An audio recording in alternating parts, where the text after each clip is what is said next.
Bonjour Luc Ferry. Bonjour Bruce Toussaint. Un gouvernement d'union nationale, vous y êtes favorable, vous le disiez hier matin dans le journal du dimanche, mais alors que se passe-t-il? La patrie est en danger? Ah oui, là, il me semble qu'en effet, on est dans une situation qui est épouvantable. Et François Hollande, vous voyez bien la situation, il est en train de perdre constamment sur sa gauche. Il se fait critiquer jusqu'à l'intérieur de son gouvernement par Cécile Duflot, par Hamon, par Montebourg. À l'extérieur, Mélenchon traite son ministre des Finances de salopard, ce qui est quand même pas pour une alliance absolument l'idéal. Et de l'autre côté, il ne gagne évidemment pas à droite.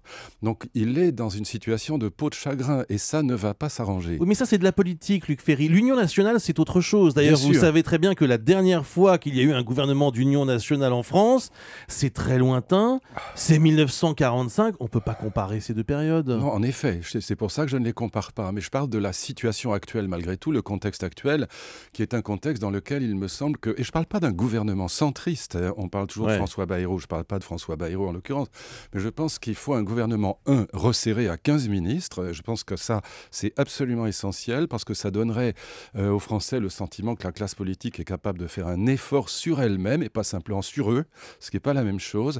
Et puis un gouvernement qui soit ouvert à la société civile. On parlait dans le journal du dimanche de quelqu'un comme Louis Gallois, mais pourquoi pas vous savez, sur la question d'associer la rigueur d'un côté et la croissance de l'autre, il y a un consensus national de 80% des Français. Il n'y a que les extrêmes qui sont hostiles à l'Europe.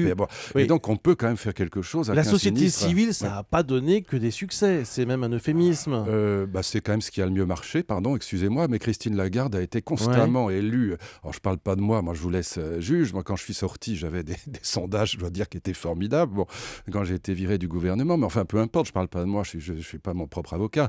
Mais Christine Lagarde, elle a été, après avoir été critiquée, qu'elle est maladroite, elle a parlé de rigueur, etc. Mon Dieu, il ne faut pas faire ça. En vérité, elle est sortie du gouvernement avec littéralement plébiscité, non seulement par ses collègues, mais par les journalistes. Et elle venait vraiment de la société civile. En revanche, quand je regarde les ministres de l'Éducation qui ont été des professionnels de la politique, moi j'aime beaucoup François Fillon, mais enfin il s'est fait virer au bout de 9 mois. Et Vincent Peillon aujourd'hui? Vincent Peillon aujourd'hui, j'espère qu'il va s'en tirer, mais enfin même avec 60 000 postes, un budget d'enfer, j'aurais eu le centième de son budget, j'étais le roi du pétrole, on voit bien qu'il a quand même des difficultés. Donc vous voyez bien, je ne dis pas ça du tout contre Vincent Peillon, pour qui j'ai beaucoup d'amitié, mais je dis que ce n'est pas une question société civile, classe politique. Le seul avantage de la société civile, c'est qu'on est mécaniquement plus courageux, pas par vertu, mais simplement parce qu'on n'a rien à perdre, tout simplement.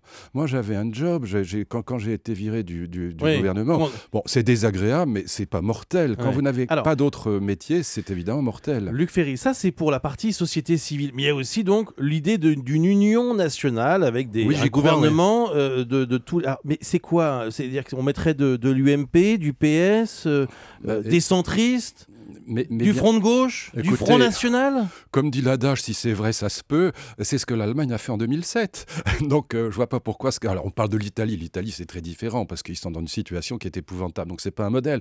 Mais l'Allemagne a traversé la crise en 2007 beaucoup mieux que nous, ce qui fait d'ailleurs qu'elle suscite aujourd'hui les critiques de l'extrême gauche parce qu'elle suscite en effet une certaine jalousie.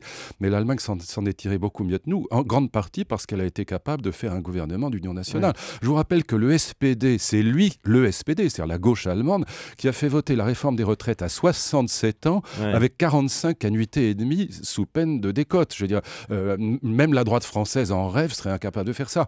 Je veux dire par là, alors évidemment, c'est peut-être pas un exemple qui est fascinant pour nos auditeurs, mais ce que je veux dire, c'est que si vous voulez faire des réformes difficiles, et il faut en faire aujourd'hui, Dieu sait qu'il faut en faire, ça ne peut se faire que dans un cadre d'union nationale, sinon vous êtes au baltrap. Quelles sont les limites? Est-ce qu'on va jusqu'aux extrêmes? Non, est-ce qu'on met du Front de gauche? Est-ce qu'on met du Front National? Mais évidemment pas. Mélenchon n'a pas sa place dans le gouvernement d'union nationale. C'est une catastrophe absolue. C'est pas pour des raisons morales. C'est simplement que vous ne pouvez faire un gouvernement d'union nationale que sur un temps provisoire, très court, et sur des objectifs bien définis. Ça suppose qu'on soit d'accord. Or, il y a un très large accord entre l'UMP. Alors, ça fera grand plaisir à Marine Le Pen, qui parlera du MPPS, mais Je m'en fous, de toute façon, les extrêmes montent. On me dit, mais un gouvernement national, ça fait monter les extrêmes. Mais jamais Marine Le Pen n'a été aussi haut qu'aujourd'hui. Qu'est-ce qui fait monter les extrêmes? C'est pas le gouvernement d'union nationale, c'est le fait que les politiques n'embrayent pas sur la réalité et n'ont aucune efficacité. Qui croit aujourd'hui en France que Hollande va inverser la courbe du chômage? Personne n'y croit. C'est le manque de confiance qui fait monter les extrêmes. Et donc, si on veut battre ce manque de confiance, il faut avoir une politique efficace, et on ne peut avoir une politique efficace que si on a un large consensus pour la porter. Voilà. Alors ça ne dure pas longtemps, ça dure 2 ans, ça dure 3 ans, mais dans la période actuelle, c'est déjà énorme. Dans ce mode d'emploi du gouvernement d'union nationale que vous décrivez ce matin sur Europe 1, quelle est la place du Premier ministre et quel est son pédigré? C'est quoi le portrait robot? J'ai rien contre Jean-Marc Ayrault, mais il ne peut pas rester dans ce cadre-là, parce que d'ailleurs tout le monde le sait. D'abord parce que cet homme qui est sûrement un homme estimable n'a pas convaincu. Et par ailleurs, il faudrait une personnalité qui soit centre-droit, centre-gauche compatible, et qui pourrait très bien d'ailleurs être une personnalité de la société civile. Moi je ne sais pas, c'est pas moi qui... Par exemple j'évoquais tout à l'heure le nom de Louis Gallois, voilà, quelqu'un comme ça. Mais il faut évidemment quelqu'un... ministre, non, mais je dis pas que ça donnerait un coup de booster sur le plan médiatique pour les journalistes. Il ne s'agit pas de s'amuser. Il s'agit de faire dans les 3 ans qui viennent des réformes telles que la France ne coule pas. Vous savez, là où Bayrou a totalement raison, c'est qu'on est au bord du gouffre et on va faire un grand pas.